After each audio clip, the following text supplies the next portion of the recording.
Hi கவர்மெண்ட்ஸஸ், welcome to my channel. இன்றைக்கி நம்மளோட சேனலில் பார்த்தீங்கன்னா 6ஆம் வகுப்பு தமிழ் புத்தகத்தில் இருக்கக்கூடிய கதை பகுதி ஃபுல்லாக ஒரே வீடியோவில் பார்க்கலாங்க. இதுக்கு முன்னாடி வீடியோவில் பார்த்தீங்கன்னா செய்யுள் பகுதி ஃபுல்லாக ஒன் வீடியோ போட்டிருக்கேன்.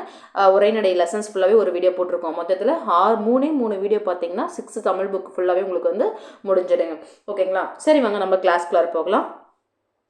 இதில் பார்த்தீங்கன்னா கனவு பழித்தது அதில் வந்து கடிதம். இதில் வந்து நமக்கு முக்கியமாக கொஷின் பாயிண்ட் ஆஃப் வியூ மட்டும் என்னென்ன கேட்குறாங்களோ அதை மட்டும் நம்ம இந்த ஸ்டோரியில் பார்த்துட்டு போகலாங்க.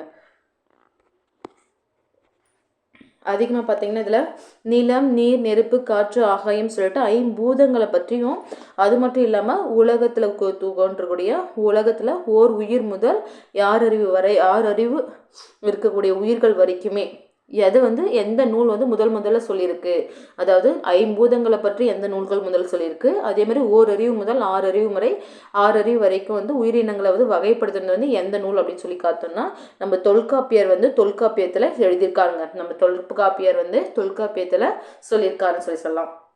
அதுக்கப்புறம் கடல் நீர் ஆவியாகி மேகமாகும், பின்னர் மேகம் குளிர்ந்து மழையாக பொழியும். இது வந்து ஒரு சுழற்சியாக நடந்துகிட்டே இருக்குங்க. அந்த ப்ராசஸ் சுழற்சியாக நடந்துட்டு இருக்குன்னு சொல்லிட்டு எந்த இலக்கியங்கள்லாம் சொல்லுது அப்படின்னு சொல்லி பார்த்தோம்னா ஒரு 5 இலக்கியங்கள் சொல்லுங்க. இதுக்கு வந்து ஷார்ட்கட் பார்த்தீங்கன்னா முல்லையை பறி அப்படின்னா முல்லைப்பாட்டு, பரிபாடல், திருக்குறள் இல்லாததும் இல்லை சொல்லாததும் இல்லை. ஸோ எல்லாத்த பற்றியுமே வந்து திருக்குறளில் சொல்லியிருக்காங்க. அப்போ மலை அப்படின்னாவே கண்டிப்பாக மலை மேகத்தை பற்றியும் திருக்குறளில் சொல்லியிருப்பாங்க. அடுத்தது பாருங்க கார் 40. கார்னாவே என்னது மழைக்காலம் சொல்லி சொல்லுவாங்களா? ஸோ கார் 40 என்பது மழையை பற்றி சொல்லியிருப்பாங்க. அதுக்கப்புறம் திருப்பாவை அப்படின்றது வந்து ஆண்டாள் எழுதுனது வந்து இந்த திருப்பாவை. ஆண்டாள் எழுதின திருப்பாவையும் மாணிக்க வாசகர் எழுதின திருவெம்பாவையும் இது ரெண்டையும் வந்து மார்கழி மாதத்தில் வந்து மார்னிங் டைமில் வந்து பாடுவாங்க இல்லைங்களா? அந்த நவம்பர் டிசம்பர் மந்த் பார்த்திங்கன்னா வடகிழக்கு பருவக்காற்று வந்து நமக்கு ஏற்படும். நம்ம தமிழ்நாட்டுக்கு வடகிழக்கு பருவக்காற்று தான் வந்து அதிக மழை கொடுக்கும்னு சொல்லி நம்ம சொல்லுவோம். ஸோ அந்த டைமில் தான் இந்த திருப்பாவையும் நம்ம பாடுறோம். ஸோ அப்போ மழை அந்த ஒரு ஷார்ட்கட்டை ஞாபகம் வச்சுக்கோங்க. இப்படி பார்த்தீங்கன்னா நமக்கு 5 இலக்கியங்களை வந்து இந்த கடல் நீர் ஆவியாகி மேகமாகுது, அந்த மேகம் குளிர்ந்து மழையாக திரும்ப பொழியுதுன்னு சொல்லிட்டு நம்ம தெரிஞ்சுக்கலாங்க. ஓகேங்களா? சரி, வாங்க என்னென்ன இலக்கியம் சொல்லுங்க. முல்லையை பறி, அப்போ முல்லைப்பாட்டு, பரிபாடல், அதுக்கப்புறம் திருக்குறள், அதுக்கப்புறம் கார் 40 திருப்பாவை. ஓகேங்களா? நெக்ஸ்ட் திரவ பொருட்களை எவ்வளவு அழுத்தினாலும் அவற்றின் அளவை சுருக்க முடியாது என்பது வந்து அறிவியல் கருத்து. திரவ பொருட்களை வந்து எவ்வளவுதான் அழுத்தினாலையும் அதனுடைய அளவை என்ன பண்ண முடியாது, சுருக்க முடியாது. இதை ஆழ அமுக்கி முகக்கினும் ஆழ்கடல் நீர்நாளி முகவாது நாள்நாளி, ஆழ அமுக்கி முகக்கினும் ஆழ்கடல் நீர்நாளி முகவாது நாள்நாளின்னு சொல்லி சொல்லுவாங்க. ஸோ நிலம் நீர் விசும்பு, நிலம் நீர் வழி விசும்போடு 5 கலந்த மயக்கம் உலகம் ஆதலின் அப்படின்னு சொல்லிட்டு இந்த வரிகள் வந்து தொல்காப்பியம் வந்து சொல்லுதுங்க. இந்த வரிகள் வந்து எந்த புக்கில் வந்து எந்த நூல் இடம்பெறுறதுன்னா தொல்காப்பியம். அப்போ 5 பூதங்களை பற்றி சொல்லக்கூடியது ஒரே ஒரு நூல், ஃபர்ஸ்ட் சார் ஒரே நூல்னு சொல்ல முடியாது, முதல் நூல் அப்படின்னா தொல்காப்பியம் சொல்லி சொல்லலாம். இந்த ஆழ அமுக்கி முகக்கினும் ஆழ்கடல் நீர்நாளி முகவாது நாள்நாளி அந்த லைன்ஸ் யார் சொல்கிறாங்கன்னா ஔவையார் சொல்லியிருக்காங்க. ஓகேங்களா? திரவ பொருட்களை எவ்வளவுதான் நம்ம அழுத்தினாலே அதை வந்து நம்ம என்ன பண்ண முடியாது, சுருக்க முடியாது. போர்க்களத்தில் வந்து மார்பில் புண்படுவது இயல்பு தான். ஓகேங்களா? வீரர் ஒருவரின் காயத்தை வந்து வெண்ணிற ஊசியால் வந்து தைச்சிருக்காங்க. போர்க்களத்தில் மார்பில் வந்து புண்பட்ட ஒரு வீரனுக்கு வந்து வெண்ணிற ஊசியால் தைச்சிருக்காங்க. அப்போ அவனுக்கு அந்த புண்பட்ட உடனே அந்த வெள்ளை ஊசி அந்த ஊசியால் தைக்கிறாங்க இல்லைங்களா? அப்போ தைக்கும் போது நமக்கு பதற்றமாக இருக்கும் இல்லைங்களா? அது பதிற்று ஞாபகம் வச்சுக்கோங்க. அதுக்கப்புறம் சுறாமீன் தாக்கியதால் ஏற்பட்ட புண்ணை நரம்பினால் தைத்த செய்தியை வந்து நற்றினை சொல்லுதான். சுறாமீன் தாக்குறத வந்து நரம்பால் தைச்சிருக்காங்க. போர்ல வந்து மார்பில் வந்து புண்பட்டது வந்து காயத்தை வந்து வெந்நீர் ஊசியால் தைச்சிருக்காங்க. ஸோ இது வந்து போர்க்களம் அப்படின்னாவே பதிற்று. சுறாமன் தாக்கியது வந்து நரம்பால் தைக்கிறது வந்து நற்றிணை, நரம்பு நற்றிணை. இந்த பதிற்று நற்றினையும் எதை சொல்லுதுன்னா முற்கால இலக்கியங்கள்லேயே வந்து நமக்கு அறுவை சிகிச்சை மருத்துவமனை வந்து இருந்திருக்கு அப்படின்னு சொல்லிட்டு அந்த இலக்கிய நூல்கள் வந்து நமக்கு சொல்லுது. ஓகேங்களா? அந்த காலத்திலேயே வந்து அறுவை சிகிச்சை வந்து செஞ்சுருக்காங்க அப்படின்னு சொல்லிட்டு நமக்கு சொல்கிறாங்க. இதில் கடல் நீர் முகந்த கமஞ்சூல் எழிலி, கடல் நீர் கமஞ்சூல் இதெல்லாமே கார் 40 சொல்லும். நெடுவசி பறந்த வடு பதிற்று. நான் சொன்ன வெள்ளை ஊசினாவே பதிற்று. வெள்ளை ஊசி பதிற்று பத்து, வெள்ள ஊசி பதிற்று பத்து, கோட்டுச்சுரா எரிந்ததொரு சுருங்கிய நரம்பின் முடிமுதிர் பரதவர், நற்றிணை, நரம்பு நற்றிணை, நரம்பு நற்றிணை, நரம்பு நற்றிணை. ஓகேங்களா. அடுத்தது இந்த அறுவை சிகிச்சை பற்றி சொல்லக்கூடிய இலக்கியங்கள் என்னென்னா பதிற்று பத்தும் நற்றிணையும். அதுக்கப்புறம் தொலைவில் உள்ள பொருளை நம்ம வந்து உருவத்தை வந்து அருகில் தோன்ற வந்து செய்ய முடியும்னு சொல்லிட்டு நம்ம கலீலியோ சொல்லியிருக்காரு. நம்ம கலீலியோ கண்டுபிடிக்கிறதுக்கு முன்னாடியே கபிலர் என்ன பண்ணியிருக்காரு, திருவள்ளுவர் மாலையில வந்து சொல்லியிருக்காராம். கபிலர் வந்து திருவள்ளுவர் மாலையில வந்து சொல்லியிருக்காங்களாம், திணையளவு போதாது சிறுப்புள் நீர் நீண்ட பனையளவு காட்டும். திணையளவு போதாது சிறுப்பின், ஒரு சின்ன புல்லுல வந்து ஒரே ஒரு துளி நீர் இருந்துச்சுன்னா அந்த நீருக்குள்ளே அந்த ஒரு துளி நீர்ல ஒரு பெரிய பனை மரத்தவே வந்து அதுல காட்டிடுமா. அதுதான் அவங்க சொல்றாங்க. ஓகேங்களா. ஸோ திருவள்ளுவர் மாலை வந்து இதை சிறப்பா சொல்லுதுன்றாங்க. நெக்ஸ்ட் பாருங்க, தமிழில் வந்து பயின்ற அறிவியல் அறிஞர்கள் அப்படின்னு சொல்லி பார்த்தோம்னா மேதகு குடியரசுத் தலைவரான டாக்டர் APJ அப்துல் கலாம் இருக்காரு இல்லையா, அவர் வந்து 11வது குடியரசுத் தலைவர். அவர் எத்தனாவது குடியரசுத் தலைவருங்க, 11வது குடியரசுத் தலைவர். இவருக்கு வந்து 1997 தான் பாரத் ரத்னா அவரை வந்து கொடுத்துருக்காங்க. 1997 நம்மளுடைய APJ அப்துல் கலாமுக்கு பாரத் ரத்னா விருது வந்து கொடுத்துருக்காங்க. இஸ்ரோவினுடைய அறிவியல் அறிஞர் அப்படின்னா மயில்சாமி அண்ணாதுரை. அது இஸ்ரோவினுடைய தலைவர்னாவே சிவன் தான் எல்லாருக்குமே ஹெட்னு வச்சுக்கோங்களேன். இஸ்ரோவின் தலைவர் யாரு, டாக்டர் சிவன். இஸ்ரோவின் அறிவியல் அறிஞர் யாருங்க, டாக்டர் மயில்சாமி அண்ணாதுரை. அடுத்த கதை. ஓகேங்களா. ஸ்டோரி பகுதி. கிழவனும் கடலும்.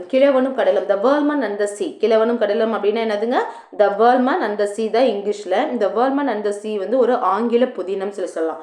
த வேர்ல்ட்மேன் அண்ட் த சீ அப்படின்றது என்னது, ஒரு ஆங்கில புதினம். இது வந்து தமிழ்ல வந்து மொழிபெயர்க்கப்பட்டு இது தமிழ் வந்து மொழிபெயர்ச்சிருக்காங்க. அதுதான் நமக்கு இங்க கொடுத்துருக்காங்க. இந்த த வேர்ல்ட்மேன் அண்ட் த சீக்கு வந்து நோபல் பரிசு கிடைச்சிருக்கு. எந்த வருஷம் அப்படின்னா 1954 வந்து நோபல் பரிசு கிடைச்சிருக்கு. த வேர்ல்ட்மேன் அண்ட் த சீ அந்த நூலை எழுதுனது யார் அப்படின்னா ஹெர்னஸ்ட் ஹம்மிங்வே. த வேர்ல்ட்மேன் அண்ட் த சீ இந்த நூலை எழுதுனது யாருங்க, ஹெர்னஸ்ட் ஹம்மிங்வே. சரி, இந்த கதையில நாயகன் யாரு, கதாநாயகன். இந்த கதையின் கதாநாயகன் சாண்டியோகோன்ற இந்த வயதான தாத்தா தான் வந்து கதாநாயகனா இருக்காரு. அதுல வந்து வரக்கூடிய இந்த சின்ன பையன் பேர் என்னன்னா மனோலின். அந்த சின்ன பையன் பேர் என்னதுங்க, மனோலின்.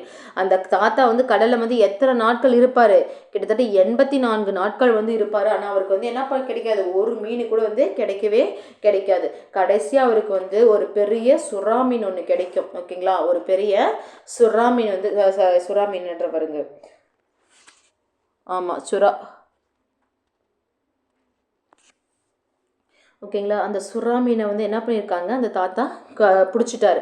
எவ்வளோ பெரிய சுறா மீனை எவ்வளோ கஷ்டப்பட்டு ஒரு சின்ன படகுல வந்து அவர் அதை கட்டி எடுத்துகிட்டு வந்திருக்காங்க. ஏன்னா அந்த படகுல கூட அதை தூக்கி போட முடியாது, அந்த அளவுக்கு வந்து அது ரொம்ப வெயிட்டாக இருக்குது. அதனால அந்த படகினுடைய ஓரத்தில் என்ன பண்ணியிருக்காங்க, வெளிப்பகுதியிலே வந்து கட்டி எடுத்துகிட்டு வராரு. அப்படி கட்டி எடுத்துகிட்டு வரும்போது பார்த்தீங்கன்னா அங்கே இருக்க அந்த கடலில் இருக்கக்கூடிய குட்டி குட்டி மீன்கள்லாம் வந்து இந்த மாதிரி குட்டி குட்டி மீன்கள்லாம் வந்து சாப்பிடுறது.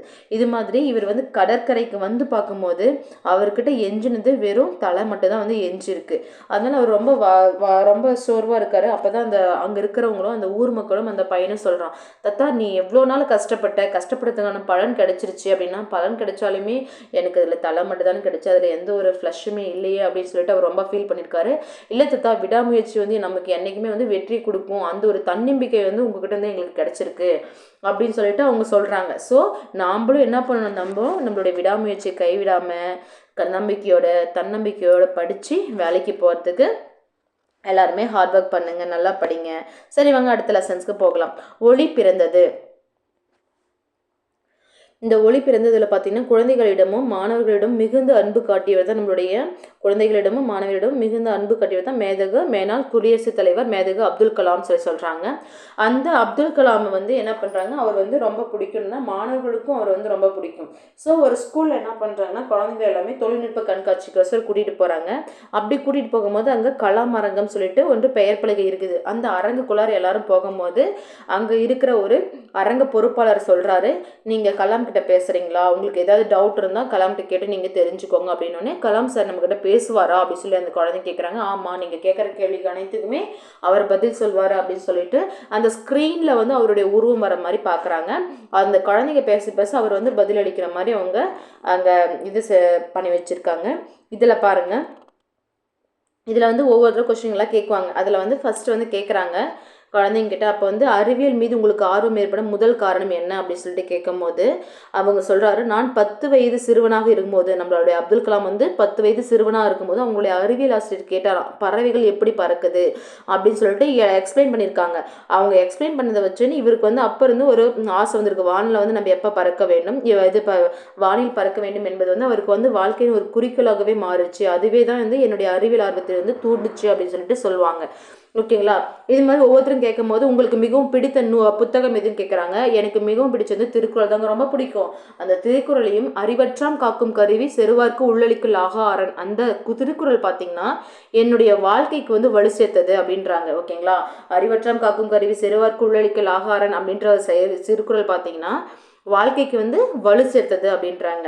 அது மாதிரி லில்லியன் வாட்சன் எழுதின விளக்குகள் பழ தந்த ஒளி, light from many lamps, Lillian Watson எழுதுனது என்னதுங்க, விளக்குகள் பல தந்த ஒளி அப்படின்ற ஒரு புத்தகம். அது எனக்கு வந்து மிகவும் பிடிக்கும். ஏன்னா அதை படித்த உடனே அவருக்கு வந்து அறிவு, தன்னம்பிக்கை, மகிழ்ச்சி மூன்றையும் வந்து பெற்றேன்றாங்க. அவருக்கான அறிவு, தன்னம்பிக்கை, மகிழ்ச்சி மூன்றும் எங்கேருந்து கிடைச்சிச்சு, இந்த லில்லியன் வாட்சன் எழுதின விளக்குகள் பல தந்த ஒளியிலிருந்து கிடைச்சிச்சு அப்படின்றாங்க. ஓகேங்களா? அதுக்கப்புறம் நீங்கள் வந்து பெரிதும் மகிழ்ந்த நிகழ்வுனா ஏதாவது ஏவுகணை சோதனை தான் அல்லவா, இல்லை வேற ஏதாவது இருக்கா அப்படின்னு சொல்லிட்டு அவங்க கொஸ்டின் கேட்குறாங்க பசங்க. அதுக்கு அவர் சொல்றாரு, இல்லை எனக்கு வந்து அதெல்லாம் எனக்கு ரொம்ப பெருசாக இருந்ததில்லை. போலியோ கால்கள் இருக்கு இல்லையா, போலியோவினால் பாதிக்கப்பட்டவர்களுக்கு வந்து 3 கிலோ, போலியோவில் பாதிக்கப்பட்டவங்க அவங்க அந்த ஊனமற்றவர்களுக்கு பார்த்தீங்கன்னா 3 கிலோ எடையுள்ள செயற்கை கால்களை தான் அவங்க பொருத்திட்டு இருந்தாங்க. ஓகேங்களா? 3 கிலோ எடையுள்ள 3 கிலோ 3 கேஜஸ் எடையுள்ள செயற்கை கால்களை தான் அவங்க பொருத்தி இருந்திருக்காங்க.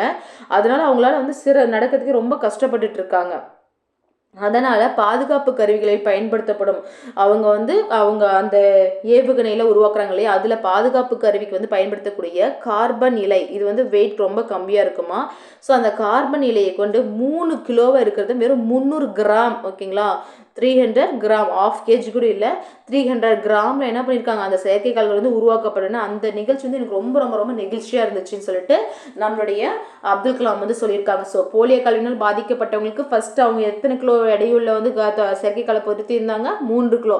அந்த 3 கிலோ தான் அவங்களுக்கு கஷ்டமாக இருந்துச்சு. அதனால் கார்பன் இலை கொண்ட 300 கிராம், அதாவது இந்த 300 கிராம் எடையுள்ள செயற்கைக்கோளை வந்து உருவாக்குறாங்க இல்லையா, அந்த 300 கிராமில் வந்து எந்த பொருளை வந்து பயன்படுத்துகிறாங்கன்னா கார்பன் இலை மூலமாக அது வந்து உருவாக்குறாங்க அப்படின்றாங்க. அதுக்கப்புறம் ஐயா, சுதந்திர இந்தியாவின் வெற்றிகளாக எவற்றை கருதுகிறீர்கள் அப்படின்னு சொல்லிட்டு கொஸ்டின் கேட்குறாங்க.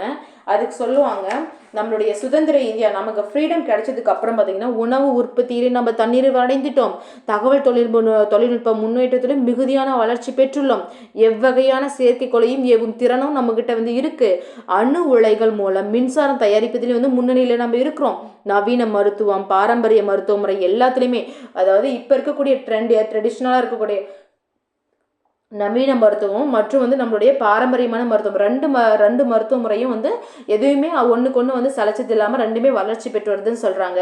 பாதுகாப்பு துறையை வந்து பொறுத்தவரை நம்மளுடைய அக்னி மற்றும் பிருத்திவி ஏவுகணை வந்து செலுத்துவதில் வெற்றி பெற்றுள்ளது, அப்படின்னு சொல்லிட்டு சொல்கிறாங்க. இது எல்லாமே நம்ம இந்தியாவின் வெற்றிகளாக நான் கருதுகிறேன்றாங்க. ஃபர்ஸ்ட்டு உற்பத்தியில் உணவு உற்பத்தியில் தன்னிறைவு, தகவல் தொழில்நுட்ப முன்னேற்றத்தில் வந்து மிகுதியான வளர்ச்சி, எவ்வகையான செயற்கைக்கோளையும் ஏவும் திறன் நம்மகிட்ட இருக்கு, அணு உலைகள் மூலம் வந்து மின்சாரத்தை வந்து நம்மளே வந்து தயாரிச்சுக்கிறோம், அதுலேயும் நம்ம முன்னிலையில் இருக்கிறோம், நவீன மருத்துவம் மற்றும் பாரம்பரிய மருத்துவ முறையும் வந்து வளர்ச்சி பெற்றுள்ளன, பாதுகாப்பு துறையை வந்து பொறுத்தவரை வந்து அக்னி பிருத்வி ஏவுகணை வந்து செலுத்துவதில் வந்து வெற்றி பெற்றுள்ளோம் அப்படின்ட்டுலாம் சொல்றாங்க. ஓகேங்களா? அடுத்தது வந்து கேட்குறாங்க, இந்த அளவிற்கு முன்னேறியுள்ளேயுமே ஆனால் மனிதர்கள் வந்து பல நோய்களை வந்து பாதிக்கப்படுகின்றன, அவற்றுக்கான மருந்துகள் இல்லையா அப்படின்னு சொல்லி கேட்குறாங்க. அவற்றை ஏன் கண்டுபிடிக்க என்ன மாதிரியான ஆய்வு நீங்கள் நடத்துறீங்க அப்படின்னு சொல்லி கேட்ட உடனே, இருக்குது, கடலுக்கு அடியில் வந்து மனிதனால் வந்து கண்டறிய முடியாத ஏராளமான தாவரங்கள்லாம் இருக்குது, இன்னும் அதுக்கு உள்ளார போயிட்டு நம்ம முடிஞ்ச வரைக்கும் அங்கே இருக்கக்கூடிய தாவரங்களையும் உயிரினங்கள் வந்து இருக்கின்றன, அவற்றிலிருந்து புதிய மூலக்கூறுகளை பெற முயற்சிகள் நடைபெற்று வருகின்றன, அவை வெற்றி பெறும் போது வந்து எய்ட்ஸ் போன்ற நோயை கூட என்ன பண்ண முடியும், நம்மளால மருந்து கண்டுபிடிச்சி புதிய நோய்க்கு கூட தடுப்பு மருந்து நம்மளால கண்டறிய முடியும். அப்போ எய்ட்ஸ் மற்றும் புதிய நோய்க்கு எல்லாமே தடுப்பு மருந்து வந்து அதுக்கான சோர்ஸ்லாம் எங்கே இருக்குன்னு சொல்கிறாங்க. கடலுக்கு அடியில் மனிதனால் கண்டறியப்படாத நிறைய தாவரங்களும் விலங்குகளும் வந்து அங்கே நிறைய இருக்குன்றாமா. அந்த மூலக்கூறுகளை வச்சு நம்மளால் இந்த நோய்களெல்லாம் நம்மளால் வந்து க்யூர் பண்ண முடியும் அப்படின்னு சொல்கிறாங்க. சரிங்க சார், 100 ஆண்டுகளுக்கு பிறகு நம்மளோட இந்தியா வந்து எப்படி இருக்கும் என்று நினைக்கிறீங்கன்னு சொல்லிட்டு கொஸ்டின் கேட்குறாங்க. 100 ஆண்டுக்கு அப்புறங்களா? ஒன்றுமே இல்லை, நமக்கு எல்லாமே நம்மள தான் டெக்னாலஜி லெவலில் வந்து இம்ப்ரூவ்மெண்ட் ஆகிட்டு வந்துட்டே இருந்தாலும் திரும்ப நம்ம எல்லாரும் என்ன பண்ணுறோம், தன்னுடைய உணவு பழக்க வழக்கமோ இல்லை நம்மளுடைய ஹெல்த் கண்டிஷன்ல எல்லாத்தையுமே நம்ம என்ன பண்ணுறோம்னா திரும்ப பாரம்பரியமான முறைக்கு தாங்க போகிறோம். ஓகேங்களா, நம்மளுடைய உணவு பழக்க முறை இதே வந்து பாரம்பரியமான முறை வந்துருச்சு. அதுவே இப்போ வந்து என்ன எக்ஸ்பென்சிவாக மாறிடுச்சு. எல்லாமே வந்து பாரம்பரியமாக செய்கிறோன்னு சொல்லிட்டு எக்ஸ்பென்சிவாக வந்து பணம் கொடுத்து வாங்கி சாப்பிட்ற அளவுக்கு இருக்குது.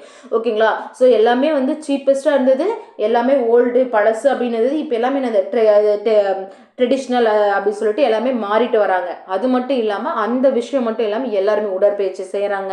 நம்மளுடைய பாடி வந்து நம்ம கண்ட்ரோலாக வச்சுக்கணும், எந்த ஒரு டிசீஸும் வராமல் இருக்கிறதுக்கு என்னென்ன பண்ணணும்னு சொல்லிட்டு இப்போ இருந்து என்ன பண்ணுறாங்க, நாமளே வந்து பழைய முறைக்கு எல்லாமே மாறிட்டு வராங்க. ஓகேங்களா, இது மாதிரி 3 சிறப்புகள் வந்து என்னென்னு சொல்லிட்டு நம்மளுடைய அப்துல் கலாம் சொல்கிறாருன்னா, ஃபஸ்ட்டு பாருங்கள், 1000 வருடங்களுக்கு முன்பு நாலந்தா 1000 வருஷத்துக்கு முன்னாடி இருந்த நாலந்தா பல்கலைக்கழகத்தில் இருப்பதை போல வலுவான கல்வி முறை வந்து இருக்கணும் அப்படின்றாரு. அதாவது 100 வருஷம் 100 ஆண்டுகள் கழித்து 100 இயர்ஸ் கழிச்சு நம்ம இந்தியா எப்படி இருக்குன்னா, பழங்காலத்தில் இருந்த 2000 ஆண்டுகளுக்கு முன்பு இருந்த அந்த நாலந்தா பல்கலைக்கழகம் இருந்துச்சு இல்லையா, அந்த நாலந்தா பல்கலைக்கழகத்தில் இருந்த அது மாதிரி வலுவான கல்வி முறை வந்து 100 இயர்ஸ்க்கு அப்புறம் வந்து திரும்ப நம்ம என்ன பண்ணுவோம், பழைய கல்வி முறைக்கு போவோம் அப்படின்றாங்க. 2வது, அனைத்து இயற்கை வளங்களும் தீர்ந்துருக்கும். கண்டிப்பாக நம்ம பூமியில் நாம் இப்போ யூஸ் பண்ணுறதை வச்சு டெக்னாலஜி மூலமாகவும் அனைத்து வளங்களும் தீர்ந்துட்டு இருக்கும். ஆனால் நாம் நிறைய வந்து செயற்கைக்கோள் சேட்டிலைட்டை ஃபுல்லாக வந்து இதுக்கு விண்வெளிக்கு அனுப்பிச்சிருக்கோம் இல்லையா, அந்த செயற்கைக்கோள் மூலமாக சூரிய சக்தியை பெற்று நமக்கு வந்து அளிக்கலான்றாங்க. ஸோ செயற்கை சேட்டிலைட் மூலமாக என்ன பண்ணுவாங்க, சூரிய சக்தியை பெற்று வந்து நமக்கு அதை வந்து நம்ம புது இயற்கை புதுப்பிக்கக்கூடிய ஆற்றல் மூலங்களை வந்து ஆற்றல் மூலங்களை வந்து நம்ம பயன்படுத்துவோம் அப்படின்னு சொல்லிட்டு சொல்கிறாங்க. அடுத்தது பார்த்தீங்கன்னா, நம்மளுடைய மனிதர்கள் செவ்வாய் கிரகத்துக்கு வந்து கண்டிப்பாக குடியேறி இருப்பாங்க. மனிதர்கள் என்ன பண்ணியிருப்பாங்க, செவ்வாய் கிரகத்தில் வந்து குடியேறி இருப்பாங்கன்றாங்க. இந்த 3 விஷயம் தான் 100 ஆண்டுகளுக்கு அப்புறம் நடக்கும் அப்படின்னு சொல்லிட்டு நம்மளுடைய ஏபிஜே அப்துல் கலாம் வந்து சொல்கிறாரு.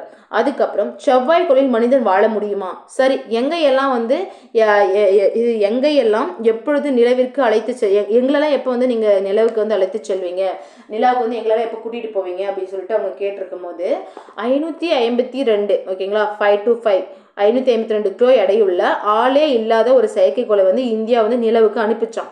அடுத்தடுத்த ஆண்டுகளில் பார்த்தீங்கன்னா ஏவுறுதினால் மனிதர்களை நிலவிற்கு அனுப்புவோம். எனவே நிலவிற்கு செல்ல எல்லாருமே என்ன பண்ணுங்க, தயாராக இருங்க, ரெடியாக இருங்க. நாம் இப்போ ஃபர்ஸ்ட் வந்து நிலவிற்கு போயிடலாம், அதுக்கப்புறம் வந்து நம்ம செவ்வாயில் போயிட்டு குடியேறிடலாம் அப்படின்ற மாதிரி அவங்க சொல்கிறாங்க. நிலவிற்கு செல்லலாம் என்றால் சூரியனுக்கு வந்து கூட வந்து செல்ல முடியுமா அப்படின்னு கேட்குறாங்க. சூரியன் தொடர்ந்து எரிந்து கொண்டே இருப்பதால் ஒளியையும் வெப்பத்தையும் வந்து வெளியிட்டு கொண்டே தான் இருக்குது.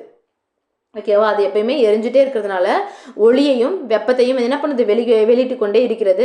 வெப்பத்தை தாங்கும் அளவுக்கு இன்றைய சூழலில் வந்து கவசங்கள் இல்லை அப்படின்றாங்க. அந்த வெப்பத்தை தாங்குற அளவுக்கு இப்போ நம்மக்கிட்ட எந்த ஒரு கவசமும் இல்லை. ஆனால் அப்படி ஒரு கவசத்தை கண்டுபிடிச்சிட்டா சூரியனுக்கு கூட நம்ம என்ன பண்ண முடியும், மனிதன் வந்து சூரியனுக்கு கூட வந்து சென்றடைய முடியும் அப்படின்ட்டு சொல்கிறாங்க. உடனே அதில் இன்னொரு பதம் கேட்குறாங்க, உலகின் முதல் விஞ்ஞானியாக யாரை கூறலாம் அப்படின்னு கேட்குறாங்க. அறிவியல் அடிப்படையில் வந்து கேள்வி யார் கேட்குறாங்களா, கேள்வி கேட்கும் மனப்பான்மை யாருக்கிட்ட இருக்கோ அவங்க தாங்க முதல் முதல் விஞ்ஞானின்னு சொல்லி சொல்றாங்க. கேள்வி கேட்கும் திறன் உள்ளவர் தான் என்னது, முதல் விஞ்ஞானி. ஸோ வளர்ந்தது வாழ்வது எல்லாம் வந்து இந்த கேள்வி கேட்கும் திறனால் தான் வந்து நம்ம அறிவியல் பிறந்தது, அறிவியல் எப்படி வளர்ந்துச்சு, அறிவியலால் வந்து வாழ்வது எல்லாம் இந்த கேள்வி கேட்கும் திறனால் தான். குழந்தைகளின் கேள்விகளுக்கான முடிவே இல்லை. ஸோ இது மாதிரி குழந்தைங்க கேள்வி கேட்டுட்டே இருக்காங்கன்னா அதுக்கு வந்து ஒரு எல்லையே இருக்காது. ஓகேங்களா, கேள்வி கேட்கும் ஒவ்வொரு குழந்தையும் விஞ்ஞானி தான். எனவே குழந்தைகளாகிய நீங்கள் தான் வந்து முதல் விஞ்ஞானிகள் அப்படின்னு சொல்லிட்டு இந்த குழந்தைங்களை பார்த்து அவர் சொல்லியிருக்காங்க. அடுத்தது, நாங்கள் முன்னாடிகளோ இது விஞ்ஞானிகளோ அப்படியெல்லாம் அப்படி என்றால் வளரும் இந்தியாவிற்கான எங்கள் பங்கு என்னவாக இருக்க வேண்டும் சொல்லுங்க ஐயா அப்படின்னு கேட்கணும். மாணவராகிய நீங்கள் வருங்காலத்தில் எந்த துறையையும் வந்து தேர்ந்தெடுத்து கற்றாலும் அதில் உயர்ந்த குறிக்கோளை மனதில் கொள்ளுங்க. நீங்கள் எந்த ஒரு துறையை தேர்ந்தெடுத்தாலுமே உங்களுடைய குறிக்கோள், உங்களுடைய எண்ணம் என்னவா இருக்கணும், உயர்ந்த குறிக்கோளாக இருக்கணும். அது அப்படி சொல்லி சொல்றாங்க. நெக்ஸ்ட் பாருங்க, உயர்ந்த குறிக்கோளாக இருக்கணும் அப்படின்றாங்க. அக்குறிக்கோள்களுக்கான அறிவையும் அனுபவத்தையும் சேகரித்து கொள்ளுங்கள். கடின உழைப்பால் வந்து வெற்றி அடையுங்கள். உங்கள் வெற்றி வந்து இந்தியாவின் வெற்றி, அது வெற்றிக்கு வந்து உதவுன்றாங்க. நீங்கள் தனிப்பட்ட முறையில் வெற்றி பெற்றீங்கன்னா அது வந்து நம்மளுடைய இந்தியாவினுடைய வெற்றிக்கு வந்து உதவும்னு சொல்கிறாங்க. வெற்றி அடையும் வழி எது அப்படின்னு சொல்லிட்டு ஐயா அப்படின்னு சொல்லிட்டு கொஸ்டின் கேட்குறாங்க. வெற்றி அடையும் வழினா ஒன்றே இல்லைங்க, ரெண்டு வழி தான் இருக்குது. ஒன்று அறிவை வளர்க்கக்கூடிய அனைவரின் பேச்சை கேளுங்க. இன்னொன்று வியர்வை வியர்வை வியர்வை, அதாவது உழைப்பு உழைப்பு உழைப்பு, ஹார்ட் ஒர்க் இதை சொல்கிறாங்க. அறிவை வளர்க்கக்கூடிய அனைவருடைய பேச்சையும் கேளுங்க, கேட்டு நடங்க, கேட்கறத மட்டும் இருக்காதீங்க. ஸோ வியர்வை வியர்வை வியர்வை, உழைப்பு உழைப்பு உழைப்பு, ஹார்ட் ஒர்க் ரிப்பிட்டேஷன் ரிவிஷன் பண்ணிகிட்டே இருங்க. கையில் ஜாப் வாங்குற வரைக்கும் கன்சிஸ்டன்சியாக வந்து உங்களுடைய ஹார்ட் ஒர்க்கை போடுங்க. இதுதாங்க நம்ம வாழ்க்கையில் முன்னேறவும் வெற்றி பெறவும் வந்து வழின்னு சொல்லிட்டு நம்மளுடைய அப்துல் கலாம் சொல்லியிருக்காங்க.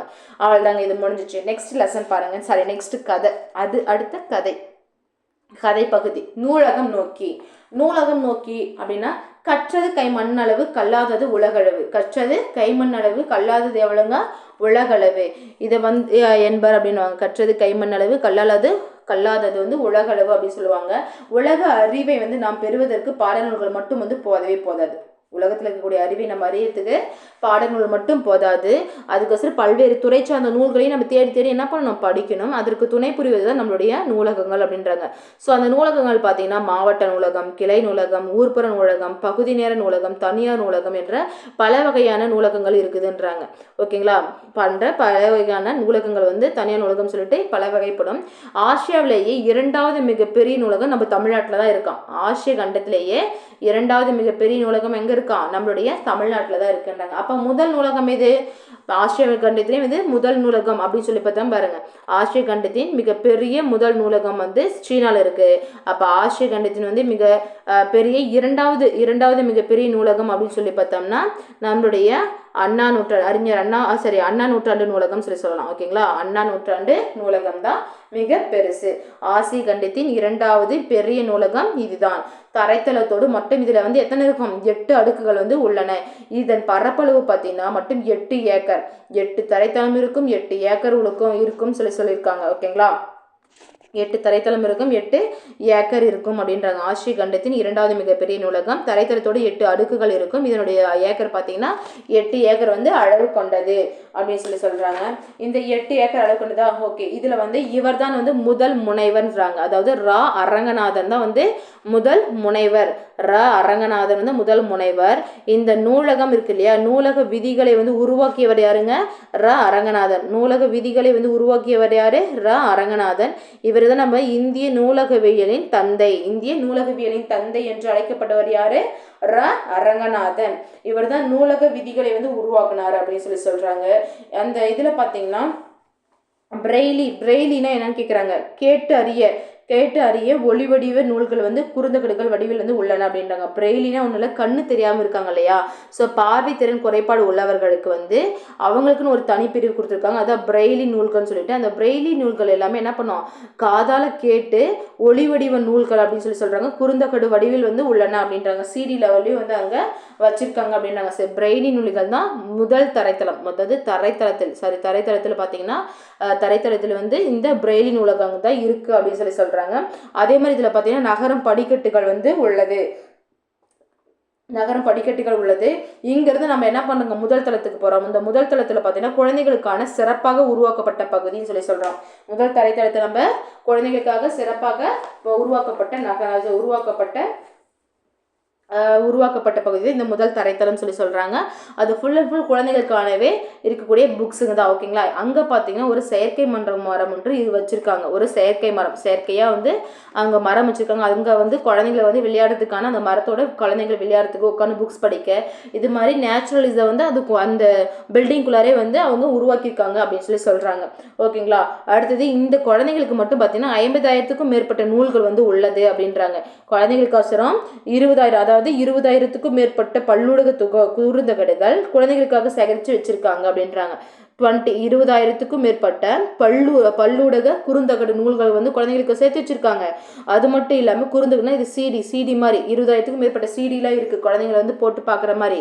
அது மட்டும் இல்லாமல் 50,000க்கும் மேற்பட்ட நூல்களும் வந்து அங்கே உள்ளன. 50,000க்கும் மேற்பட்ட நூல்கள் வந்து அங்கே உள்ளன அப்படின்றாங்க. அடுத்தது பாருங்க 7வது தரைத்தளம். 7வது தளத்தில் பார்த்தீங்கன்னா ஏழாவது தளத்தில் பார்த்தீங்கன்னா இது இங்கே வந்து மிகவும் பழமையான ஓலைச்சுவடிகள் வந்து சேகரித்து வச்சிருக்காங்க.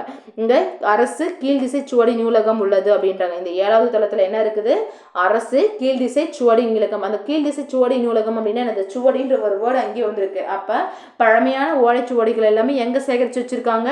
அரசு கீழ்திசை சுவடி நூலகம். அந்த அரசு கீழ்திசை சுவடி நூலகம் எங்கு உள்ளது? நம்மளுடைய அண்ணா நூற்றாண்டு நூலகத்துல 7வது தளத்துல வந்து உள்ளது அப்படின்றாங்க. 7வது தளத்தில் வைக்கப்பட்டுள்ளது. இதே தளத்துல தான் வந்து அந்த ஓலைச்சுவடியோடு சேர்ந்து வரலாறு, புவியியல், சுற்றுலா நூல்கள் 3மே இருக்குது. வரலாறு, புவியியல், சுற்றுலா நூல்கள் 3மே வச்சிருக்காங்க. இங்கு அனைத்து வகை போட்டித் தேர்வுகளுக்கும் தேவையான நூல்களும் இருக்கு அப்படின்றாங்க. மின் நூலகமும் உள்ளது. அனைத்து துறை சார்ந்த தரமான மின் நூலகங்களும் மின் இதழ்களும் வந்து இங்க காணப்படுதுன்றாங்க. சரி வாங்க, அண்ணா நூற்றாண்டு நூலகத்தின் 8 தளம் இருக்கு இல்லைங்களா? அந்த 8 தளத்துல இங்க என்னென்ன இருக்கு? ஃபர்ஸ்ட் தரைத்தளம். முன்னே சொன்னா சரைத்தளம் அப்படின்னாவே சொந்த நூல் படிப்பகம் சொல்லுவாங்க. இதுல வந்து பிரெய்லி நூலகங்களும் அமைந்துள்ளது. சொந்த நூல் படிப்பகம் மற்றும் பிரெய்லி நூலகம். கண்ணு தெரியாதவங்களுக்கு இருக்கிறது தான் பிரெய்லி நூலகம். முதல் தளம் பார்த்தீங்கன்னா குழந்தைகளுக்கானது நம்ம படித்தோம்.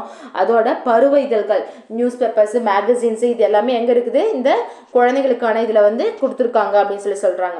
அடுத்தது 2வது தளம் அப்படின்னாவே இப்போ அதுக்கப்புறம் நம்மளுடைய ஃபஸ்ட்டு கண்ணு தெரியாதவங்களுக்கு, அதுக்கப்புறம் குழந்தைங்களுக்கு, அதுக்கப்புறம் நமக்கு ஒசரம் தான் வரும். அப்போ நம்மளை வந்து நாம் படிக்கிறோம், நம்ம இளைஞர்கள் வச்சுக்கோங்களேன், நம்ம படிக்கிறதுல ஃபஸ்ட்டு நம்ம வந்து நம்மளுடைய தாய்மொழிக்கு தான் ப்ரிஃபரன்ஸ் கொடுக்குவோம். ஸோ தமிழ் நூல்கள் தான் வந்து இருந்திருக்கு 2வது தளத்துல தமிழ் நூல்கள். 3வது தளம் பார்த்தீங்கன்னா தமிழுக்கு அப்புறம் என்ன இம்பார்ட்டன்ஸ் கொடுப்பாங்க? இப்போ இருக்கக்கூடிய காலத்துல வந்து கணினி, கம்ப்யூட்டர் தான் வந்து. கம்ப்யூட்டர் தெரிஞ்சாவே கண்டிப்பாக ஏதாவது ஒரு ஜாப் கிடைச்சிருன்றதுனால கம்ப்யூட்டருக்கு அது கணினி அறிவியல் மற்றும் தத்துவம் மற்றும் அரசியல் நூல்கள். கணினி அறிவியல், தத்துவம், அரசியல் நூல்கள்னு வச்சுக்கோங்க. இது வந்து 3வது தரைத்தளம். 4வது தரைத்தளத்தில் பார்த்தீங்கன்னா எக்கனாமிக், அதுக்கப்புறம் பொருளியல், சட்டம், வணிகவியல், கல்வி. பொருளியல், சட்டம், வணிகவியல், கல்வி எல்லாமே 4வது தரைத்தளம். 5வது தரைத்தளத்தில் பார்த்தீங்கன்னா கணிதம், அறிவியல், மருத்துவம். அதாவது மருத்துவ படிப்பு படிக்கணும்னாவே நமக்கு மேக்ஸ்லையும் சயின்ஸ்லையும் மார்க் இருந்தால் மட்டும் தான் நமக்கு என்ன கிடைக்கும்? மருத்துவம் கிடைக்கும். ஸோ அந்த 3மே ஒரே இடத்துல தான் இருக்குது. அந்த 3மே ஒரே இடத்துல எங்கே இருக்குது அப்படின்னா 5ஆம் தளத்தில் தான் இருக்குது. 3மே பார்த்தீங்கன்னா கணிதம், அறிவியல் மற்றும் வந்து மருத்துவம் எங்கே இருக்குது? 5ஆம் தளத்தில் உள்ளது. 6வது தளத்தில் பார்த்தீங்கன்னா பொறியியல், வேளாண்மை, திரைப்படக்கலை. 6வது தளத்தில் பொறியியல், வேளாண்மை, திரைப்படக்கலை. 7வது தளம் நம்ம 7வது தரைத்தளத்தில் என்ன சொல்லியிருக்கோம்? அரசு கீழ்திசை சுவடி நூலகம் உள்ளது. அது மட்டும் இல்லாமல் வரலாறு, ஹிஸ்ட்ரி, ஜியாகிரபி, சுற்றுலா நூல்கள். ஹிஸ்ட்ரி, ஜியாகிரபினா அது வரலாறு, புவியியல் மற்றும் சுற்றுலா நூல்கள். இது எல்லாமே எங்கே இருக்குது? 7வது தரைத்தளத்தில் உள்ளது.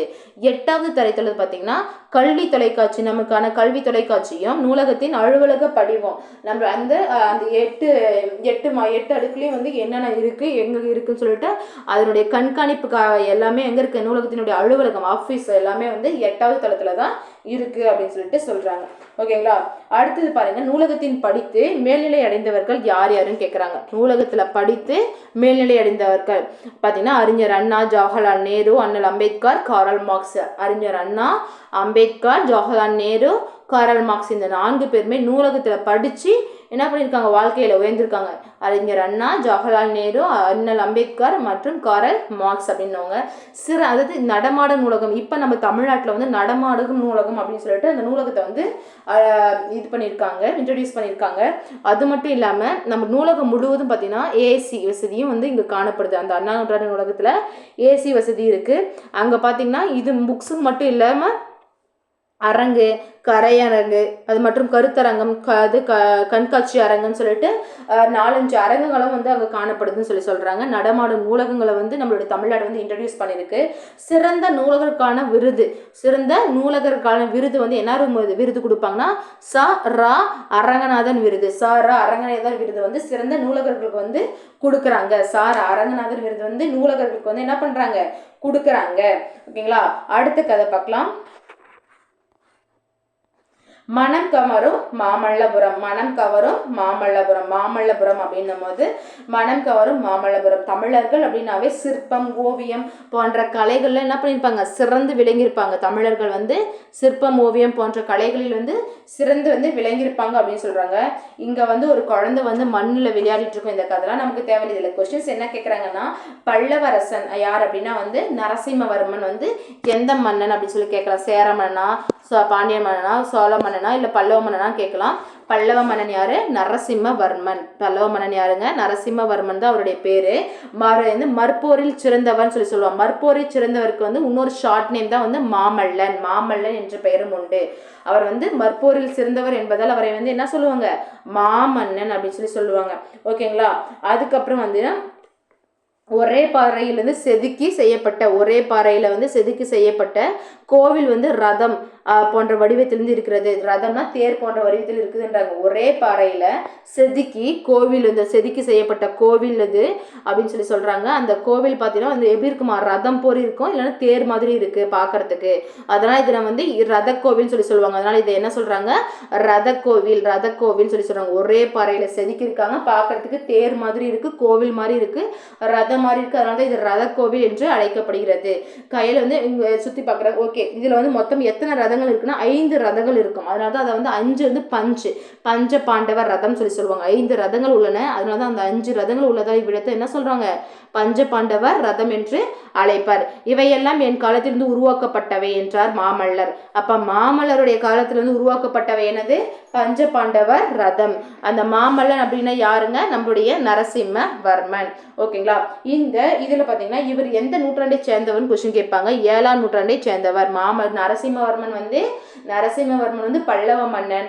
அவர் வந்து மாமல்லன் சொல்லி சொல்லலாம். அவருடைய காலத்துலதான் பஞ்ச பாண்டவர் ரதம் வந்து உருவாக்கப்பட்டது. அவர் வந்து 7ஆம் நூற்றாண்டை சேர்ந்தவர். மாமல்லபுரத்தில் வந்து காண வேண்டிய இடங்கள், மாமல்லபுரத்துல என்னென்ன இடம்லாம் இருக்குன்னா ஒரு 9 இடங்கள் வந்து ரொம்ப ரொம்ப சிறப்புன்னு சொல்லி சொல்லலாங்க. ஓகேங்களா. அர்ஜுனன் தபசு, கடற்கரை கோவில், பஞ்ச பாண்டவர் ரதம், ஒற்றைக்கல் யானை, குகை கோவில், புவி குகை, புலி குகை, திருக்கடல் மல்லை, கண்ணனின் வெள்ளைப்பந்து, கலங்கரை விளக்கம். இந்த 9 பார்த்தீங்கன்னா மாமல்லபுரத்துல கண்டிப்பா நம்ம பார்க்க வேண்டிய இடங்க. அவ்வளோ வந்து சிறப்பா இருக்குன்னு சொல்லியிருக்காங்க. பார்த்துக்கோங்க. அர்ஜுனன் தபசுனா ஒன்றும் இல்லைங்க, அர்ஜுனன் வந்து தவம் செய்யக்கூடிய இடத்துல தான் அர்ஜுனன் தபசுன்னு சொல்லுவாங்க. கடற்கரை கோவில், கடற்கரை ஓரத்தில் இருக்கக்கூடிய கோவில் கடற்கரை கோவை. பஞ்ச பாண்டவர் ரதம் நம்ம இப்பதான் பார்த்தோம். பஞ்ச பாண்டவர் ரதம்னா 5 ரதம் இருக்கும். அதை ஒரே கல்லில வந்து செதுக்கி இருப்பாங்க. ஒற்றைக்கல் யானை, ஒரே கல்லிலே வந்து யானை இருக்கும். குகை கோவில், குகை மாதிரி இருக்கும், அதுக்குள்ள வந்து கோயில் அமைஞ்சிருக்கும். புலி அதாவது அந்த குகையினுடைய முன்பகுதி வந்து புலியினுடைய உருவத்தால் வந்து செதுக்கியிருப்பாங்க. திருக்கடல் மல்லை, கண்ணனின் வெண்ணெய் பந்து, கண்ணன் வந்து வெண்ணெய் சாப்பிட்ற மாதிரி, அதாவது கண்ணனின் வெண்ணெய் பந்து, கலங்கரை விளக்கம். இது எல்லாமே எங்க இருக்குங்க, மாமல்லபுரத்தில் வந்து நம்ம பார்க்க வேண்டிய முக்கியமான இடங்கள்ல ஒன்று அப்படின்னு சொல்றாங்க. யானை போல தெரியுது, அதாவது ஒரு கல் பார்க்கறதுக்கு யானை போலயே தெரிஞ்சுன்றாங்க. ஒரு கல்லை பார்க்கறதுக்கு யானை போலவே தெரிஞ்சிச்சு. அதனால தான் அவர் என்ன பண்ணியிருக்காரு, அதை வச்சு அந்த யானையவே உருவாக்குனாரு. அந்த சிற்பங்கள் ஒற்றைக்கல் ரதத்தை வந்து உருவாக்குனாங்க அப்படின்லாம் சொல்லுவார் இவர். ஓகே. அதுக்கப்புறம் அவருடைய தந்தை வந்து யாருன்னா மகேந்திரவர்ம பல்லவர். நம்மளுடைய நரசிம்மவர்மனுடைய அப்பா யாரு அப்படின்னா, அப்பாவை வந்து தந்தை மகேந்திரவர்ம பல்லவன் சொல்லலாம். அவருடைய காலத்துல சிற்ப பணி வந்து துவங்குச்சுன்றாங்க. அப்ப மகேந்திரவர்மன் காலத்துலதான் வந்து சிற்ப பணி துவங்குச்சு.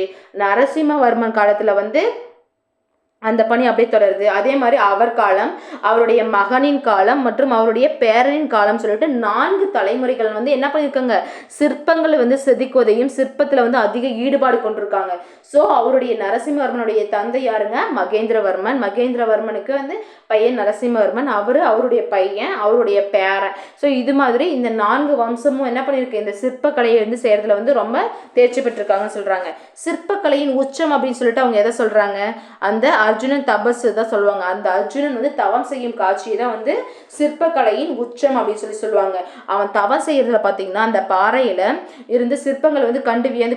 ஏன்னா ஐயா இந்த பாறையில பாத்தீங்கன்னா மனிதர்கள், விலங்குகள், பறவைகள் போன்ற பலவிதமான சிற்பங்கள் செதுக்கப்பட்டிருக்கு.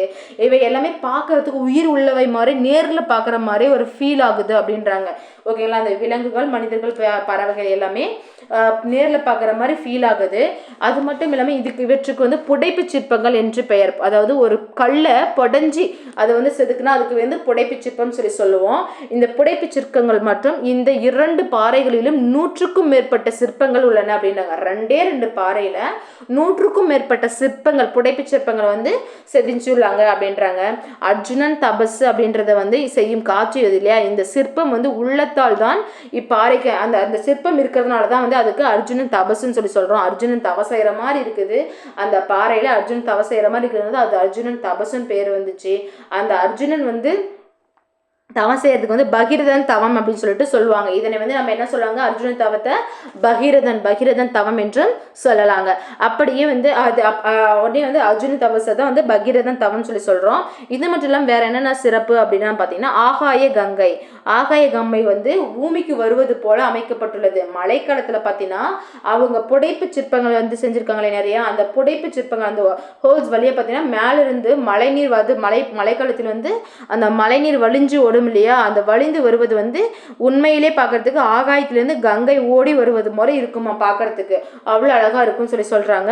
இங்கே பாருங்க வந்து யானை சிற்பங்கள்லாம் எவ்வளோ அழகா இருக்குன்னு சொல்லிட்டு, அதுல பார்த்தீங்கன்னா சிங்கம், புலி, அன்னப்பறவை, உடும்பு, குரங்கு போன்ற எல்லாமே வந்து உயிருள்ளவை மாதிரியே காட்சி அளிக்குது அப்படின்றாங்க. ஓகேங்களா. அதுக்கு ஒரு மிகப்பெரிய சிற்ப கலைக்கூடம் எது அப்படின்னா மாமல்லபுரம். மிகப்பெரிய தமிழகத்துல மிகப்பெரிய சிற்ப கலைக்கூடம் எது? மாமல்லபுரம். தமிழகத்தின் மிகப்பெரிய சிற்ப கலைக்கூடம் எது அப்படின்னா என்னது?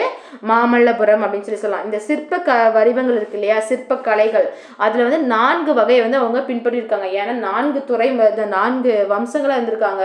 அந்த 4 தலைமுறைகளும் ஒவ்வொன்றும் பின்பற்றி இருக்குன்னு ஞாபகம் வச்சுக்கோங்க. ஓகேங்களா. அது மாதிரி ஞாபகம் வச்சுக்கோங்க. குடைவரை கோயில்கள், ஒற்றைக்கல் ரதம், கட்டுமான கோவில்கள், புடைப்பு கோவில்கள், கோவையை வந்து கொடைஞ்சு செஞ்சிருக்காங்க. அதுக்கப்புறம் ஒரே கல்லில் வந்து கொடைஞ்சு அந்த பஞ்சபாண்டவர் அதெல்லாம் செஞ்சிருப்பாங்க. புடைப்பு சிற்பங்கள் 2 பெரிய கற்கள் இருக்குன்னா அந்த பெரிய கல்லை வந்து பொடைஞ்சு அந்த உருவங்களை வந்து செஞ்சிருக்காங்கன்றாங்க. இது மட்டும் இல்லாமல் கட்டுமான கோயில்கள், செங்கலை வந்து கட்டிட்டு கட்டுமான கோயில். இது மாதிரி 4 வகைக்கான 4 வகையாக இருக்கக்கூடிய சிற்ப வடிவங்கள் வந்து எங்க நம்ம பார்க்கலாம் ஒரே இடத்துலனா நம்மளுடைய மாமல்லபுரத்துல மட்டும்தான் பார்க்க முடியும். அப்படிப்பட்ட அந்த மாமல்லபுரத்துக்கு வந்து மகாபலிபுரம் என்று பேர் வச்சிருக்காங்க. மாமல்லிபுரம் அல்லது மகாபலிபுரம் சொல்லிட்டு அவங்க என்ன பண்ணிருக்காங்க, தன்னுடைய தந்தை பேரான மகேந்திரவர்மனின் பேரை நினைவில் வச்சுதான் அவங்க என்ன பண்ணிருப்பாங்க, மகாபலிபுரம் அப்படின்னு சொல்லிட்டு பேரு வச்சிருப்பாங்க. ஓகேங்களா. வாங்க நெக்ஸ்ட் பார்க்கலாம். உழைப்பே மூலதனம். பாடுபட்டு தேடி பணத்தை புதைத்து வைக்காதீர். பாடுபட்டு அப்படின்னா ரொம்ப கஷ்டப்பட்டு சம்பாதிச்ச பணத்தை அதை நம்ம செலவு பண்ணலாமே தவிர, ஆனால் அது என்ன பண்ணக்கூடாது, புதைச்சி வைக்கக்கூடாது அப்படின்னு சொல்லிட்டு யார் சொல்லுவாங்க அப்படின்னா வந்து நம்மளுடைய ஔவையார் தான் சொல்லியிருப்பாங்க. பாடுபட்டு தேடிய பணத்தை புதைத்து வைக்காதீர் என்று ஔவையாரின் அறிவுரை அப்படின்றாங்க. ஔவையாரின் அறிவுரைன்னு சொல்லிட்டு பாடுபட்டு தேடிய பணத்தை புதைத்து வைக்காதீர் அப்படின்றது ஔவையாரின் அறிவுரை. பணத்தை பயன்படுத்தாமல் வைத்திருப்பது வந்து மடமைக்கு சமம் அப்படின்னு சொல்லிட்டு சொல்றாங்க. பணத்தை வந்து பயன்படுத்தாமல் அப்படியே வச்சிருக்கிறது வந்து மடமைக்கு சமம் அப்படின்னு சொல்லிட்டு சொல்றாங்க. ஓகேங்களா. சரி வாங்க, இதில் வேறு எதுவும் கொஷின்ஸ்க்கு மோஸ்ட்லி கேட்க மாட்டாங்க. இது ஃபுல்லாகவே கதையாக தான் இருக்கும். உழைப்பே மூலதனம்னா ஒன்றும் இல்லை, நம்ம சம்பாரிச்ச காசை சரியான வழியில் நம்ம பயன்படுத்துமே தவிர அதை வந்து யாருக்கும் பயன்படுத்தாமல் அப்படியே வச்சிருக்கிறது வந்து ரொம்ப முட்டாள்தனம் அப்படின்னு சொல்லிட்டு சொல்லுவாங்க. ஓகேங்களா. அடுத்த கதை பார்த்தீங்கன்னா வேலுநாச்சியார் அப்படின்னா வந்து வணிகம் செய்ய வந்து ஆங்கிலேயர்கள் சிறிது நம்மளுடைய நாட்டை வந்து ஆட்சி செஞ்சாங்க. அவங்களை எதிர்த்து தான் வந்து நம்ம வீரர்கள் எல்லாமே போர் புரிய ஆரம்பிச்சாங்க. அவர்களும் வந்து வெற்றி பெற்ற சிலருக்கு மட்டும்தான், வெற்றி பெற்றவங்க எல்லாருமே வெற்றி பெற்றுக்க மாட்டாங்க, ஒரு சிலர் மட்டும்தான் வந்து ஆங்கிலேயர்களை எதிர்த்து வெற்றி பெற்றிருப்பாங்க. அவங்களுடைய வீரமும் அதனுடைய விளைவும் வெற்றியும் தான் நம்ம வந்து இந்த நமக்கு வந்து ரொம்ப முக்கியம்னு சொல்றாங்க. அந்த சூழ்நிலைக்கு ஏற்ப செயல்பட்டு வெற்றி வந்து சிறப்பாக வந்து கையாண்டிருக்காங்க அப்படின்னு சொல்லலாம். அதுல நம்மளுடைய வேலுநாச்சியாரும் ஒருத்தர். வேலுநாச்சியார் யார் அப்படின்னு சொல்லி பார்த்தோம்னா, ராமநாதபுரத்தை ஆட்சி செய்த செல்லமுத்து சேதுபதியின் ஒரே மகள் தான் நம்மளுடைய வேலுநாச்சியார். ராமநாதபுரத்தை ஆட்சி செய்த செல்லமுத்து சேதுபதியினுடைய ஒரே மகள் யாருங்க, வேலுநாச்சியார். தாய்மொழியாகிய தமிழ் மட்டும் அல்லாமல் அவங்க என்ன பண்ணிருக்காங்க, அவங்களுக்கு தாய்மொழி என்னதப்ப தமிழ். வேலுநாச்சியருடைய தாய்மொழி தமிழ். அவங்களுக்கு ஆங்கிலம், பிரெஞ்சு, உருதுன்னு சொல்லிட்டு பன்மொழி புலவராக இவர் வந்து திலகுறாங்க. ஓகேங்களா. ஸோ ஆங்கிலம், தமிழ், ஆங்கிலம், பிரெஞ்சு மற்றும் உருது மொத்தம் 4 லாங்குவேஜ் வந்து அவருக்கு தெரியும்.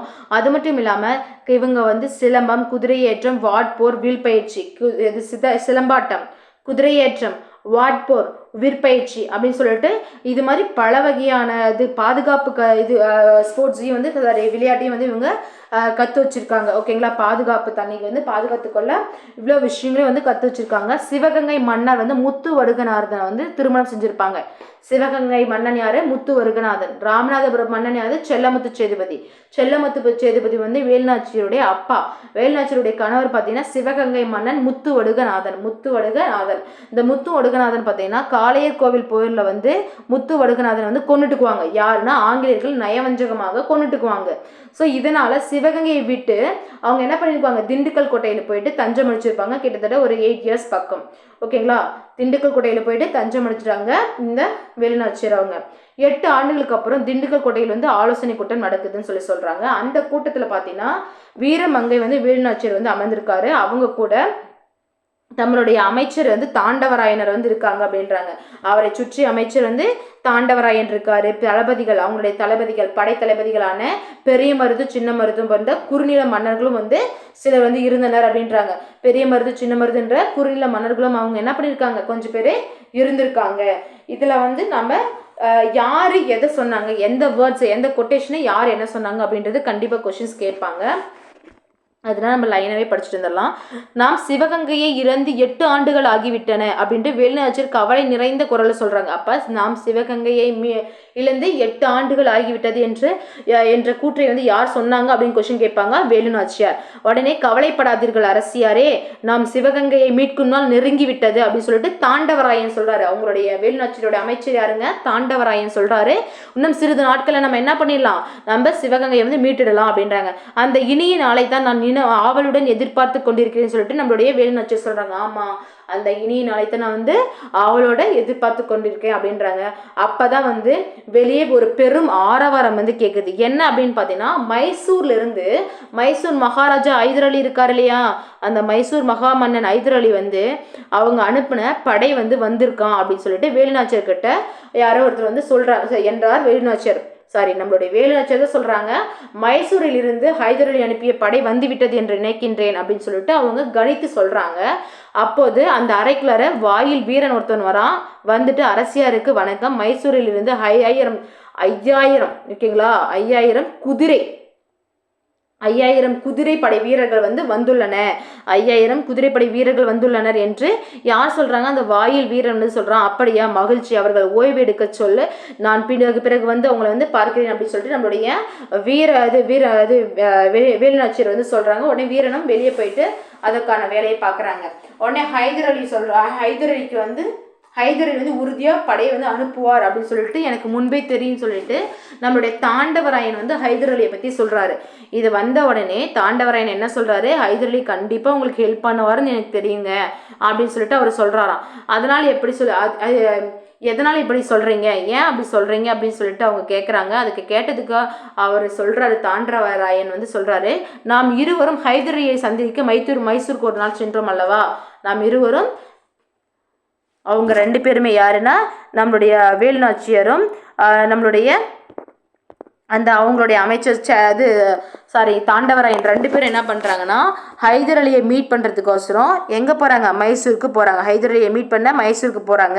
அப்பொழுது தாங்கள் அவரிடம் உருது மொழியில் பேசுனீங்க இல்லையா, அப்பயே அவர் முகத்தில் வந்து ஒரு விதமான பெரிய மகிழ்ச்சி ஏற்பட்டுச்சு. ஸோ அதை வந்து நான் பார்த்தேங்க. ஸோ நீங்கள் உருது மொழியில் அவங்களுடைய லாங்குவேஜில் பேசுறது அவருக்கு ரொம்ப பிடிச்சிருந்துச்சு. அதனால அவங்க பார்த்து கண்டிப்பாக அவர் நமக்கு ஹெல்ப் பண்ணுவாருன்னு நான் நினச்சேன். அதே மாதிரி அவர் ஹெல்ப் பண்ணியிருக்காருன்னு சொல்லிட்டு தாண்டவராயனும் அவருடைய பெருமையை சொல்கிறாங்க. உடனே நம்ம அரசியலின் பண்பொழி அறிவுக்கு வந்து நமக்கும் நன்மை வந்து தருகிறது அப்படின்றாங்க. நம்மளுடைய சின்ன மருது, அதாவது சின்ன மருது வராங்க, சின்ன மருது பெரிய மருது, அந்த சின்ன மருது வந்து சொல்றாங்க, நம்ம அரசியாரின் பன்மொழி அறிவு இருக்கு இல்லைங்களா, அது நமக்கு வந்து பெரிய நன்மை தருது அப்படின்னு சொல்லியிருக்காங்க. ஆமா, நமது வீரர்களுக்குடன் ஹைதர் அலியும் வந்து 5000 குதிரைகளும் வீரர்களும் சேர்ந்து விட்டாங்க. அப்ப நம்மளுடைய படை எப்படி இருந்துச்சு, ரொம்ப வலிமையான படையா மாறிடுச்சு அப்படின்னு சொல்லிட்டு பெரிய மருது சொல்றாரு.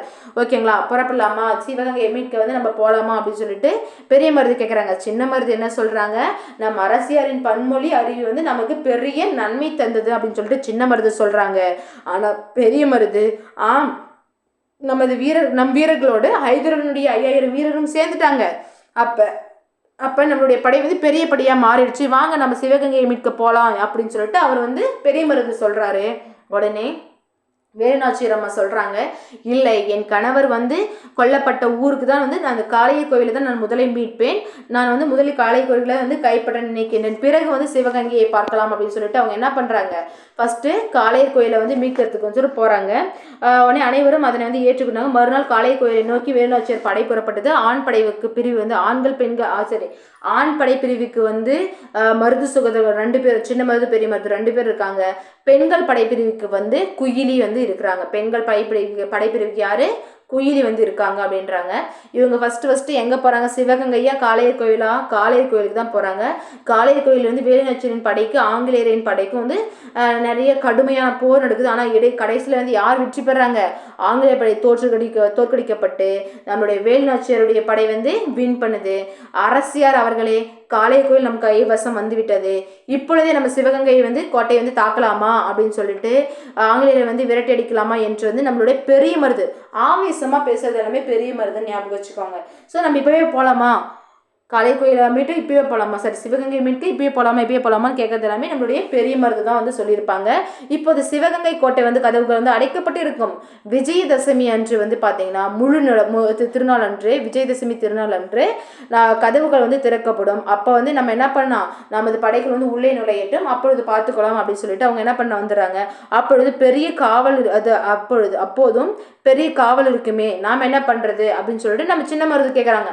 அப்போ கூட அந்த விஜயதசமி நாளில் கூட நிறைய பெரிய காவலாக இருக்குமே, படைகள் நிறைய காவல் படைகள் வந்து அதிகரிச்சிருப்பாங்களே, அப்போ நம்ம எப்படிங்க உள்ளார போவோம், நம்மளால எப்படி அதை வந்து எதிர்கொள்ள முடியும்னு சொல்லி கேட்குறாங்க.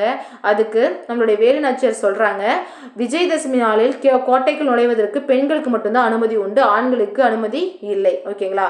ஸோ நமது பெண்கள் படையினருக்கு வந்து கூடையில் வந்து பூக்கள் பழங்கள் ஆகியவற்றை வந்து ஆயுதங்களை மறைத்து கொண்டு வந்து கோட்டைக்குள்ளே போயிடணும். உள்ளே அவர்கள் வந்து தாக்குதலை வந்து தொடங்கியதும் நமது ஆண்கள் வந்து படைப்பிரிவு வந்து கோட்டைக்குள் நுழையணும். அவங்க வந்து உள்ளார தாக்குதல் ஸ்டார்ட் பண்ண பிறகு நம்மளுடைய ஆண்கள் படைப்பிரிவு என்ன பண்ணணும், கோட்டைக்குள்ளார நுழைஞ்சு தாக்கட்டும், ஆங்கிலேயரை வந்து விரட்டி அடித்து விடலாம் அப்படின்னு சொல்லிட்டு நம்மளுடைய வேலுநாச்சியார் வந்து கரெக்டாக பிளான் பண்ணுறாங்க. அப்படியே செய்யலாம் அரசியாரே அப்படி இன்னும் ஒரு செய்தி, தங்களை காட்டி கொடுக்குமாறு வந்து உடையாள் என்ற பெண்ணை வந்து ஆங்கிலேயர்கள் வந்து வற்புறுத்திருக்காங்க. அவர் வந்து மறுத்ததால் அந்த உடையாள் என்ற ஆடு மேய்க்கும் சிறுமியை வந்து என்ன பண்ணிட்டாங்க, கொன்னுட்டாங்க அப்படின்றாங்க. அவங்களுக்கு வந்து நம்ம சிறப்பாக அவங்களுக்கு வந்து நம்ம முறையான ஒரு சிறப்பு மரியாதை கொடுக்கணும். அதனால இது வந்து தாண்டவராயன் சொல்றாங்க. சொன்ன உடனே நம்மளுடைய வேலுநாச்சியார் அதற்கு ஏற்பாடு செய்யுங்கள், அவங்களுக்கு ஒரு நடுக்கல் வந்து நடுவதற்கு ஏற்பாடு செய்யுங்கள் அமைச்சரே அப்படின்னு சொல்லிட்டு நம்ம தாண்டவராயன் கிட்ட யாரு சொல்றாங்க, நம்மளுடைய வேலுநாச்சியார் சொல்றாங்க. அவங்களுக்கு ஒரு நடுக்கல் வந்து ஏற்பாடு செய்யுங்கள் அமைச்சரே என்று, அவரது பெருமையும் எல்லாரும் அறிந்து கொள்ளட்டும் அப்படின்னு சொல்லிட்டு நம்மளுடைய வேலுநாச்சியார் வந்து சொல்றாங்க. உடனே அப்படியே செய்யலாம் என்று அமைச்சரும் சொல்லிட்டாங்க. விஜயதசமிக்கு முதல் நாள் சிவகங்கையை நோக்கி புறப்படுறாங்க. விஜயதசமி அன்னைக்கு அந்த கோட்டைக்குள்ளார போகணும். அதனால ஒரு நாளைக்கு முன்னாடி என்ன பண்றாங்க, அவங்க கிளம்புறாங்க. விஜயதசமிக்கு முதல் நாள் வந்து சிவகங்கையை நோக்கி புறப்படுது தன்னுடைய படை. அப்படி வழியில் போகும்போது உடையாளுக்காக நடப்பட்ட நடுக்கல் இருக்கு இல்லையா, அதுக்கு முன்பு வந்து குதிரையில் இருந்து இறங்கினவர் நம்மளுடைய வேலுநாச்சியார் தாம் வைத்திருந்த தாலியை எடுத்து, அவர்கிட்ட இருந்த தாலி ஓகேங்களா, அந்த மாங்கல்யத்தை எடுத்து நடுக்கல்லுக்கு காணிக்கையாக செலுத்தி வணங்கினாராம். அவரில் வந்து அருகில் நின்ற வீரர்கள் வந்து சொல்றாங்க, அருகில் நின்ற வீரர்கள் உடையாள் புகழ் ஓங்குக மற்றும் அப்படின்னு சொல்லிட்டு அவங்க எல்லாமே முழக்கமிடுறாங்க அப்படின்றாங்க. உடையாள் புகழ் வந்து ஓங்குக அப்படின்னு சொல்லிட்டு முழக்கமிடுறாங்க. படை என்ன பண்ணுது, காலை சிவகங்கை வந்து அடையுது. ஒரு நாளுக்கு முன்னாடி அவங்க நடக்க ஆரம்பிச்சுட்டாங்க. ஆனால் வந்து அந்த படை வந்து சிவகங்கைக்கு எப்போ போய் சேருது, 1 டே முன்னாடி என்ன பண்ணுது, அவங்களுடைய இப்போ இது சேர்ந்துட்டாங்க அப்படின்னாங்க. அரசியாரை நமது பெண்கள் படைப்பிரிவுடன் மாறுவேடத்தில் வந்து உள்ளே செல்கிறேன். உள்ளே சென்றதும் அங்குள்ள ஆயுத கிடங்குக்கு வந்து நான் தீ பற்றி வச்சிடுறேன், ஆயுத கிடங்குக்கு வந்து தீ வச்சிடுறேன். அந்த தீ எரிவது கண்பட்ட உடனே என்ன பண்ணுறீங்க, நீங்கள் எல்லாரும் தாக்குதலை ஸ்டார்ட் பண்ணிடுங்க அப்படின்னு சொல்லிட்டு யார் சொல்லுவாங்கன்னா, குயிலி தான் சொல்லுவாங்க. அரசியாரே, நமது பெண்கள் படைப்பிரிவுக்கு படைப்பிரிவுகளுடன் மாறுவேடத்தில் நான் உன்னே போயிட்டு அங்க இருக்கக்கூடிய ஆயுத கிடங்கை வந்து தீ வைத்து எரித்து விடுகிறேன். அந்த தீயினுடைய ஜுவாலை தெரிஞ்சவொடனே நீங்கள் என்ன பண்ணிடுங்க, வெளியிலேருந்து தாக்குதலை ஸ்டார்ட் பண்ணுங்க, ஆண்கள் படைப்பிரிவு உள்ளே வரட்டும் அப்படின்னு சொல்லிட்டு யார் சொல்கிறாங்கன்னா குயிலி தான் சொல்லுவாங்க. உடனே வேலு நாச்சியார் வந்து அப்படியே ஆகட்டும், நீ சொல்கிற மாதிரி நாங்களும் செய்கிறோம் அப்படின்றாங்க.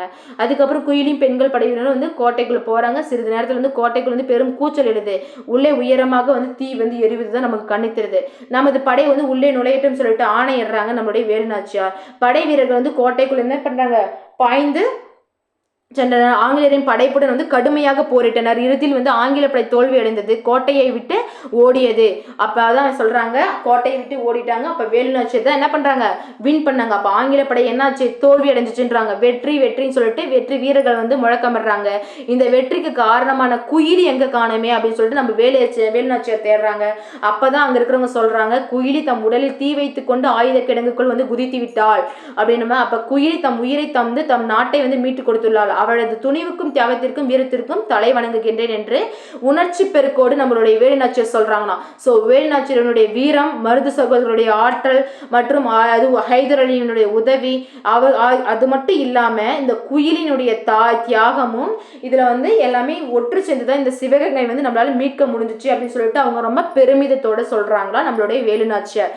இந்த வேலு நாச்சியாரை பத்தி ஒரு சில விஷயம், வேலு நாச்சியாருடைய காலங்கள் கேட்டிருக்காங்க இதுக்கு முன்னாடி. வேலு நாச்சியாருடைய காலங்கள் அப்படின்னும் போது 1730 1730 1796 1730 1796 வரைக்கும் வந்து இந்த வேலு நாச்சியார் வந்து பிறந்து வாழ்ந்திருக்காங்க. பிறந்தது வந்து 1730, இறந்தது வந்து 1796.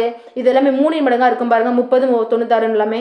அதுக்கப்புறம் வேலு நாச்சியார் வந்து சிவகங்கையை மீட்டது பார்த்தீங்கன்னா அவங்களுடைய 50வது வயசுல தான் என்ன பண்ணியிருப்பாங்க, சிவகங்கையை மீட்டிருப்பாங்க. 1780 தான் வந்து சிவகங்கையை மீட்டிருப்பாங்க இந்த வேலு நாச்சியார். ஜான்சி ராணிக்கு முன்பே ஆங்கிலேயரை எதிர்த்த முதல் வீர பெண்மணி. ஜான்சி ராணிக்கு முன்பே வந்து ஆங்கிலேயரை எதிர்த்த முதல் வீர பெண்மணி யாரு, நம்மளுடைய வேலு நாச்சியார் ஆவார். நம்மளுடைய வேலு நாச்சியார் ஆவார். ஓகேங்களா. அடுத்தது வந்து பாதம். பாதம் அப்படின்னா இதுலயுமே வந்து சொல்லிக்கிற அளவுக்கு ஒரு கொஸ்டின்ஸ்லாம் இருக்காதுங்க. இதுல மட்டும் பார்த்துக்காங்க. எஸ் ராமகிருஷ்ணன். ராமகிருஷ்ணன் வந்து தற்கால தமிழ் எழுத்தாளர்களும் வந்து குறிப்பிடத்தக்கவர் தான் யாருங்க, இந்த எஸ் ராமகிருஷ்ணன். தற்கால எழுத்தாளர்களின் வந்து குறிப்பிடத்தக்கவர் யாரு, இந்த எஸ் ராமகிருஷ்ணன் வந்து ரொம்ப ரொம்ப முக்கியமான ஒரு பர்சன் அப்படின்னு சொல்லியிருக்காங்க. இதுல இவங்க பார்த்தீங்கன்னா நாவல், சிறுகதை, கட்டுரை, சிறுவர் இலக்கியங்கள் என்ற இவருடைய படைப்புகள் வந்து அதிகமாக இருந்துகிட்டே இருக்கும். உபபாண்டவம், கதாவிலாசம், சேச்சாஞ்சலி, கால்முளைத்த கதைகள், இது எல்லாமே அவங்க வந்து நூல்கான்னு சொல்லலாம். உபபாண்டவம், கதாவிலாசம், சேஷாந்திரி, உபபாண்டவம், கதாவிலாசம், தேசாந்திரி, கால்முளைத்த கதைகள் முதலிய வந்து ஏராளமான நூல்களை வந்து யார் எழுதியிருக்காங்க, நம்மளுடைய எஸ் ராமகிருஷ்ணன் வந்து எழுதியிருக்காங்க. இவங்க தற்கால தமிழ் எழுத்தாளர்களின் குறிப்பிடப்பட்டவர். நாவல், சிறுகதை, கட்டுரை வந்து எழுதியிருக்காங்க. அவருடைய படைப்பு உபபாண்டவம், கதாவிலாசம், தேசாந்திரி, கால்முளைத்த கதைகள் முதலிய ஏராளமான நூல்களை வந்து என்ன பண்ணியிருக்காங்க, எழுதியிருக்காங்க. இந்த பாதம் அப்படின்ற ஒரு இந்த நூல் பார்த்தீங்கன்னா பாதம் என்ற அந்த கதை பகுதி பார்த்தீங்கன்னா தாவரங்களின் உரையாடல். நாம் ஏதாவது ஆப்ஷன் கொடுத்தா போட முடியுமா, தாவரங்களின் உரையாடல்ன்ற ஒரு சிறுகதை. அது வந்து ஒரு சிறுகதை. அந்த சிறுகதையிலிருந்து நமக்கு ஒரு பகுதி தான் வந்து பாதம் அப்படின்னு சொல்லிட்டு கொடுத்துருக்காங்க. ஓகேங்களா. அடுத்த கதை பார்க்கலாம் வாங்க. முடிவில் ஒரு துவக்கம். முடிவில் ஒரு துவக்கம்னா தெரியும். இதுல இருந்து தான் நம்மளுடைய நம்ம தமிழ்நாட்டில் பார்த்தீங்கன்னா ஹார்ட் டிரான்ஸ்பிளேஷன் வந்து ஃபர்ஸ்ட் செய்ய ஆரம்பிச்சாங்க. ஓகேங்க. உடல் உறுப்பு மாற்று அறுவை சிகிச்சை வந்து துவங்குவதற்கு இவர் தான் வந்து முக்கிய காரணம். பொன்னையும் பொருளையும் வந்து வாரி வழங்குவது மட்டும் வள்ளல் தன்மை அன்று, அது நமது இறப்பிற்கு பின்பும் மண்ணுக்கு செல்லும் அந்த உடல் உறுப்புகளையும் நம்ம என்ன பண்ணோம், பிறர் வாழ வழங்குவது தான் வந்து நம்மளுடைய வள்ளல் தன்மைன்னு சொல்லிட்டு நம்மளுடைய கொடைத்தன்மையை பற்றி வந்து சொல்லியிருக்காங்க. உறுப்பு கொடை செய்வோம், மண்ணில் ஒருவரையாவது வாழ வைப்போம். இன்றே நாம் செத்தாலுமே நம்மளுடைய உறுப்பு மூலயமா என்ன பண்ணோம், மற்றவங்க யாராவது ஒருத்தராவது வாழட்டும், இன்றே இந்த சூளுரை வந்து ஏற்போம் அப்படின்னு சொல்லிட்டு உறுப்பு கொடை பற்றிய விழிப்புணர்வு வந்து அவங்க சொல்றாங்க. இதில் வந்து பெங்களூரில் இருக்கக்கூடிய மாலை நேரத்தில் ஒரு அம்மா சொல்கிறாங்க, என் தோழிகள் வந்து இருக்கிறாங்க, எங்களுடன் வந்து விளையாட வரட்ட ஒரு பையன் வந்து கேட்குறான், அம்மா என்னுடைய தோழிகள்லாம் வந்திருக்காங்க, விளையாட வரட்டுமா, இது வரமாட்டையா என்று கேட்குறாங்க. அவர்களோட வந்து நான் விளையாட போகட்டுமா, அம்மாவும் அப்பாவும் வந்து உடனே கண்கள் வந்து இல்லைம்மா உன்னுடைய உடம்பு வந்து சரியில்லாமல் இருக்குது, சீக்கிரம் வந்து உன் உடம்பு சரியாச்சுன்னா நீ விளையாட போகலாம் அப்படின்லாம் சொல்கிறாங்க. ஸோ இதில் என்ன, அந்த பொண்ணுக்கு வந்து ரொம்ப உடம்பு முடியாமல் இருக்குது, அந்த பொண்ணுக்கு வந்து சீக்கிரமாக வந்து ஹார்ட் டிரான்ஸ்பிளேஷன் செஞ்சாகணும். அந்த நேரத்தில் தான் வந்து திருக்கழுக்குன்றம், நம்ம தமிழ்நாட்டில் திருக்கழுக்குன்றத்தில் ஒரு மாணவன் அவன் என்ன பண்ணியிருக்கான்னா பசங்க ஃப்ரெண்ட்ஸுங்களோட வந்து விளையாட போயிருக்கான். அப்போ அப்பா அம்மாவுக்கு தெரியாமல் வண்டி எடுத்துகிட்டு போயிட்டு விளையாட போயிட்டு விழுந்து இறந்துட்டுக்குவாங்க. ஓகேங்களா, கம்பி மாட்டி ஒரு ஆக்சிடெண்ட்டில் வந்து அந்த பையன் இறந்துட்டுக்குவாங்க. அதன் மூலமாக அவன் வந்து அவங்களுடைய அப்பா அம்மா 2 பேரும் பார்த்தீங்கன்னா டாக்டராக தான் இருப்பாங்க. அவங்களுடைய அப்பா அம்மா 2 பேரும் டாக்டராக தான் இருப்பாங்க. அது யாருன்னா இந்த அசோகன் மற்றும் புஷ்பாஞ்சலி. அசோகன் மற்றும் புஷ்பாஞ்சலியினுடைய பையன் தான் இவங்க. இந்த பையன் தான் இங்கே பிக்சரை பார்த்துக்கோங்க. ஹிதேந்திரன் சொல்லி சொல்கிறோம். ஹிதயத்தை வென்றவன் தான் ஹிதேந்திரன். ஹிதேந்திரன் அப்படின்னா வந்து பிறந்த போதே பெற்றோரின் உள்ளத்தை வந்து கொள்ளை கொண்டவன் ஹிதேந்திரன். அது மட்டும் இல்லாமல் இவன் வந்து இறந்த பிறகும் உலகத்தார் இதயங்களை எல்லாம் வந்து கொள்ளை கொண்டான். இதயம் கொடுத்து இதயங்களை வென்றவன் தான் இந்த ஹிதேந்திரன். உலகம் என்றென்றும் வந்து அவனை நினைவு கொள்ளும் சொல்லிட்டு இந்த ஹிதேந்திரனை பற்றி சொல்கிறாங்க. அவனால் ஸ்டார்ட் பண்ணதான் இப்போ வரைக்கும் வந்து உறுப்பு மாற்று அறுவை சிகிச்சையில் வந்து எல்லாமே நல்லபடியாக போயிட்டுருக்கு அப்படின்னு சொல்லுவாங்க. ஓகேங்களா, ஓகே, தேங்க்ஸ் யுவர் சப்போர்ட். நல்லா படிங்க, ரிவிஷன் பண்ணுங்கள். வீடியோ பிடிச்சிருந்தா லைக் பண்ணுங்கள். கண்டிப்பாக விடாமுயற்சியோடு படிங்க. கண்டிப்பாக நமக்கு வந்து கவர்மெண்ட் ஜாப் கிடைக்கும். ஸோ வந்து முயற்சியை கைவிடாதீங்க. நல்லா படிங்க. All the best.